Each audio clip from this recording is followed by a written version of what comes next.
Cavario H, aka Bob the Hustler, and you are watching Gully TV Live. Stay tuned. Warn him about his age. But he's my friend, and anything I ever needed from him, he was there for you? Never hesitated. Oh, so I could call him, but hey Jimmy, Jay-Z is having a concert tonight in an hour. I need a couple of tickets. All right, give me a couple of minutes. That's a friend. Yo, your tickets are such. Not sometimes, not occasionally. That's a friend. Every single fucking time. It's a good friend. Never, ever did he not come through. Right. When I went to publish this book, I needed a stack, in addition to the $7,000 it cost me to print the book, which I had to pawn this in order to do. I've been there. That's why I don't have no jewelry now. Because I wouldn't touch no street nothing.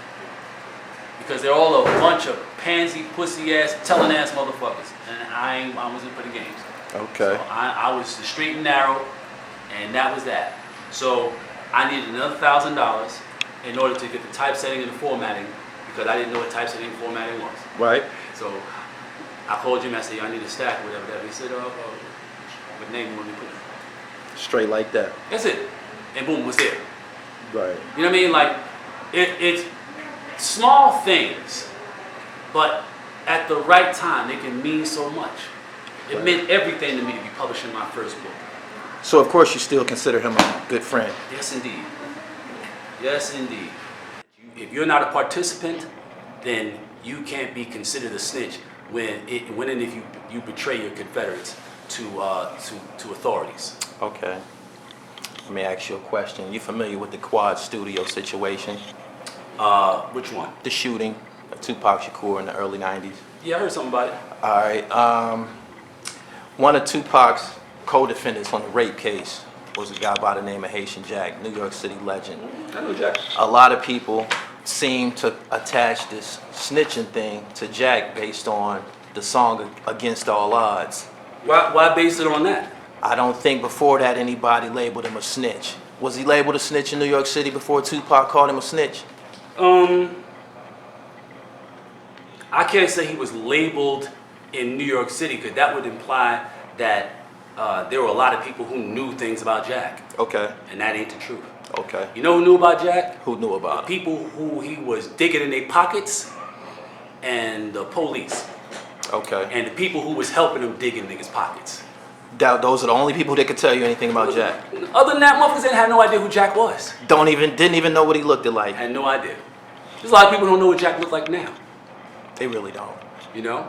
It's just a whole bunch of people who are in places where they got their faces and their noses and shit. Are you bored, motherfuckers? This has nothing to do with you. Nothing. The hammer coming down. Better know what you're doing. Yeah. Better know what you're doing. Yeah. Don't come at me with the rap shit. Right. Don't come at me with the rap shit. Right. You need facts. Yo man, I saw that interview just in and everybody knows I get down like that. Right. I ain't talking about nothing. I'm gonna knock your fucking head off. Yes, that's a fact. That's a fact. It's not a new fact either. Right. Check my history. Without a doubt. You dig? But understand, so like, even my expression, you know, a motherfucker might say, damn, that nigga bipolar. Just a moment ago, he was speaking like an articulate scholar. Because I am. But then he goes into this deep, dark, you know, aggressive individual. Right. Because I am. I'm that too. Because I am. That's the reason why so many of you motherfuckers die in the dark. Because you blink, you go, oh, that nigga ain't nothing. Oh shit, he is. Because y'all were not. See, your people, the people who are responsible for your development, the people who filled up, you know, and used up all of your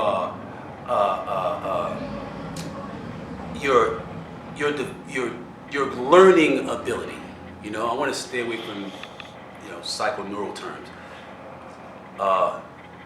There's a thing called neuroplasticity. I'm just gonna fucking say it, man. Okay.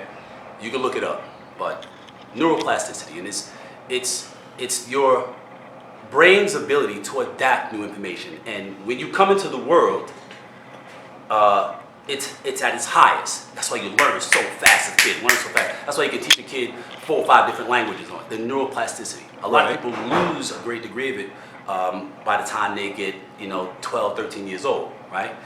And because they get lethargic, the synapses slow down, whatever. And they just slow down, Their environment doesn't stimulate continuous growth. Right. You know what I'm saying? Especially now, okay. You know how to roll a blunt? All right, you got it.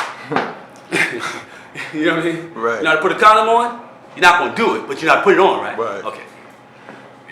But it's like the majority, and 80% of what you learn, 80% of what you learn in your lifetime, you learn it by the time you 5, 6, 7, 8 years old.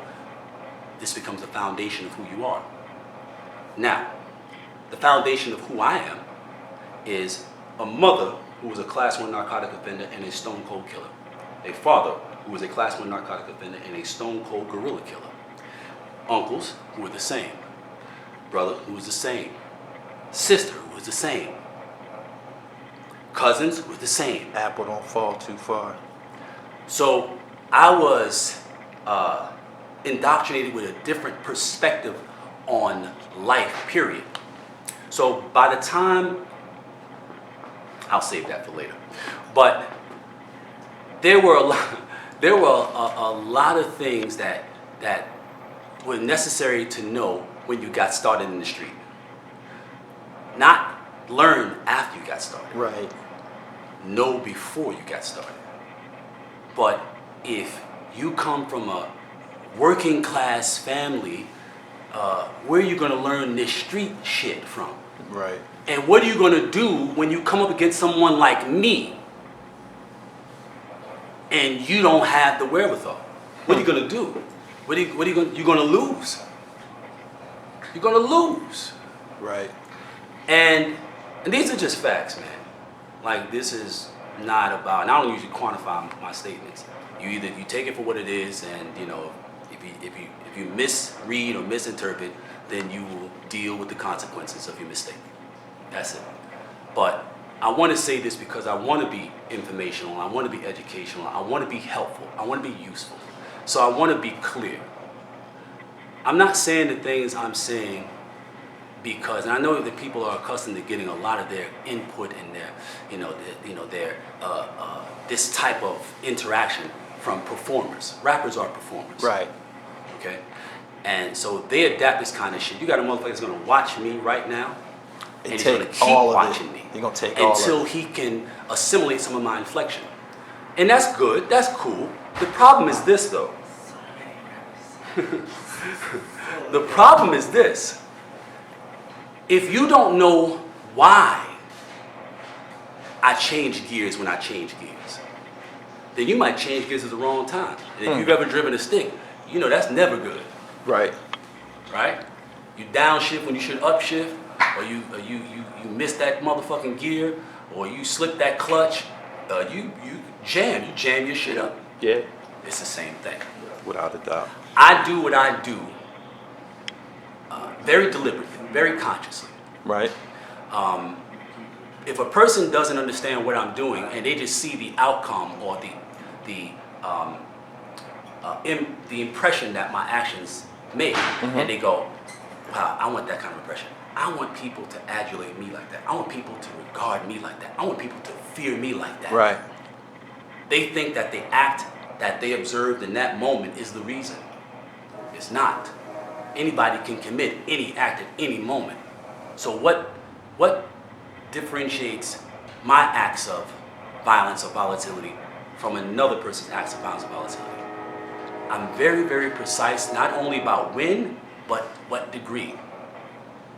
I'm capable of what the fuck ever. But is what the fuck ever applicable in every instance? No. How do I know that? Because of my training. Once a motherfucker discovers that it takes only 4 pounds of pressure to pull a goddamn trigger and then the bullet goes out and does the rest, you ain't even got to stand by to watch the body fall. They go, oh, that's easy. Yeah. Talk that shit, man. So that's why I felt it was important to have certain criteria for Don Diva. Got it. You know, it was important that people be given this perspective on this is this life, and you can potentially make a lot of money. And to be honest with you, most of the people who sell drugs and have sold drugs, more so now than back in the days. Back when I was coming up in the 70s, a lot of cats was getting high. Yeah. It's only a handful comparative to the amount of people there were. Only that many were getting money. The rest were getting high. Okay. And a lot of them had jobs. Back then, dope fiends had jobs. You had to work every goddamn day. Worked in Yeah. a factory, worked as a bus driver, worked as a mailman. You know what I mean? But there was only a handful of cats that were actually making money. Everybody else was just, you know, copping and bopping. Right. You know what I mean? And trying to stay cool. Right. And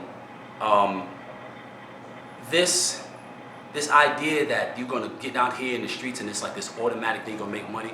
You got motherfuckers who go around on the street for 25 years, never seen $10,000 of their own money ever. Yeah. And their name is mud. Yeah. They took something from that person, took something from that person, took something from that person, because they can't figure out how to make And it work. still So couldn't they- get 10. That's right. So they just stealing and scamming. Yeah. And they turned into that. Yeah. You know There's what I a mean? lot of that today. Right, of course, because they've all come to the conclusion that with all the work that I've done, all the effort I've made, I've yet to make any real money. I'm coming to the conclusion that nobody's actually making any real money, just that some people are better at projection. So it became the thing to be proficient at pretending. A lot of pump faking going on. That's right. That became the goal. It was no longer, man, forget about making some money. Just do your best to make 5 look like 10 and 10 look like 100. Just do Look your best like to you do that. making money. That's good enough, because it'll get you the same degree of regard and adulation anyway, It right? will. And that's all they want. All they want is the attaboy, right? Yeah. Attaboy, pat on the head, you the shit, Yeah. right? Because Yeah. mommy didn't hug them enough, right? Daddy didn't hang around enough, right? So that's all they want. All they're doing is suffering from low self-esteem. That's the truth. 99.99% of these motherfuckers, their motivations are strictly low self-esteem. That's why they do such mindless shit. Right. To make a person that's sitting back in their house go, you see this shit, you motherfucker? What the fuck was it? What were you gonna do after that? Right. And you find yourself saying that a lot. Right. And it's like, this is the thing that gives people the impression that criminals are stupid. I didn't grow up around those stupid criminals. Me neither. And some of the most powerful people in my family, who are some of the most powerful people in the game, had several college degrees. Several of them. Because they understood that they were setting a precedence in everything they did. So we're going to be excellent in this street shit. And we got this new generation coming up that's being born in these 60s and these 70s. We're going to make sure that they understand that this scholastic aptitude must also be perfected. It must also be pursued. Got it.